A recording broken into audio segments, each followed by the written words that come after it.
Capturing the Milky Way is a quite magical experience, from going out, shooting, editing, and ultimately publishing your amazing content.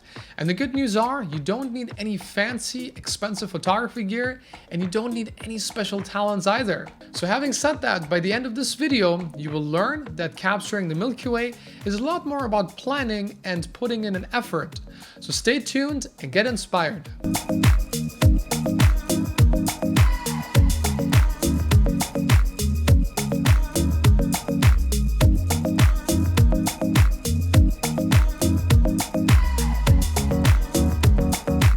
Hello beautiful people, how's everybody doing? My name is Massimo and welcome to a new video on Massimo's Photography. It is a quite exciting time of the year because the FIFA World Cup is about to start in Russia, and aside from that, it is Milky Way season, as I like to call it. It sounds cheesy, but well, let me explain to you what that means, and that will also help us to get right into this subject. So the Milky Way is not always above the horizon at nighttime. As you can see on this site, which I will also leave in the video description down below, I will leave all these links in the video description down below. January, November, and December are not really possible for you to capture the Milky Way. So having said that, June, July, August, summertime is a wonderful time to get into this because, well, the Milky Way will be above the horizon at nighttime at very convenient times, actually. As you can see, as the year starts, it's kind of difficult, and then it slowly but surely gets a little easier. So time of the year, check. It is the perfect time to shoot the Milky Way. Having said that, the single most important factor that goes into this is light pollution. The fanciest camera is not going to help you beat this. There are filters and techniques exposing to the right and all kinds of ideas that people have to combat light pollution. But I always come to the conclusion that you should just not fight light pollution, just get away from light pollution. This is where a good, dedicated photographer will show his efforts, show their efforts. Having said that, I live in South California, and as you can see, Los Angeles is probably as bad as it can get when it comes to light pollution. And even in South Orange County, it's all red, and it's just awful. So if I want to get acceptable light pollution levels, I have to drive an hour or two out towards the desert. And in these green, dark green areas, I can get acceptable results. So yesterday I went out, and as you can see, I shot this settings ISO 3200, ultra wide angle lens 50mm, f3.5, exposure of 30 seconds. So I tried all kinds of things yesterday.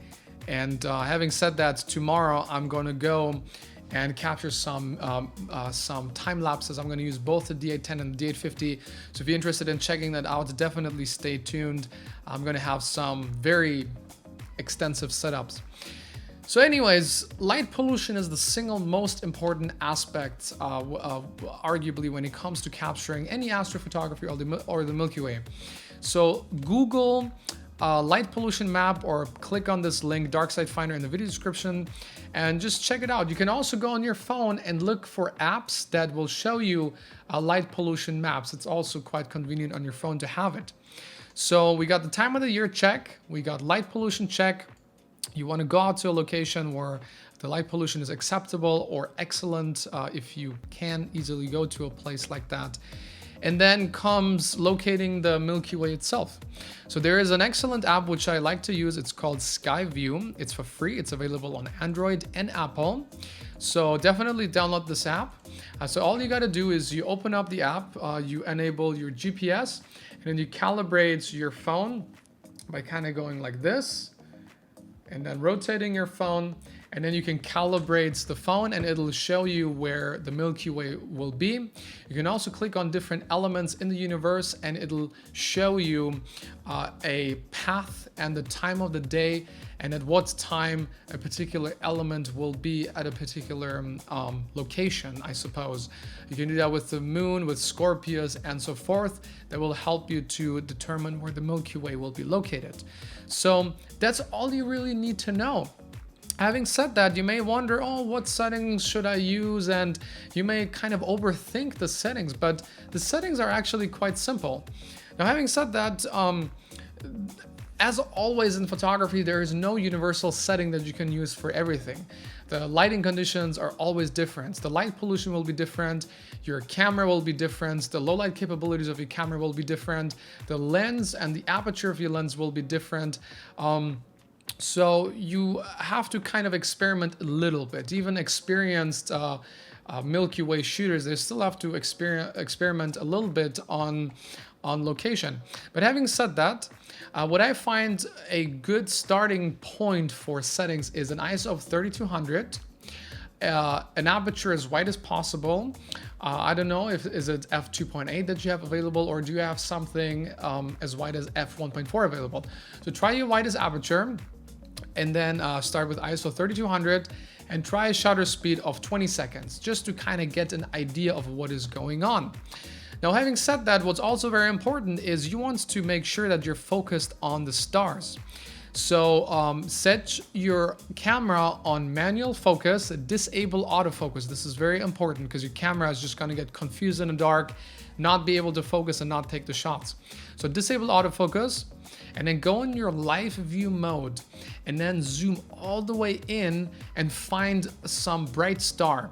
And then manually focus and try to get that star to be as small as possible. That means that it is perfectly focused on that star.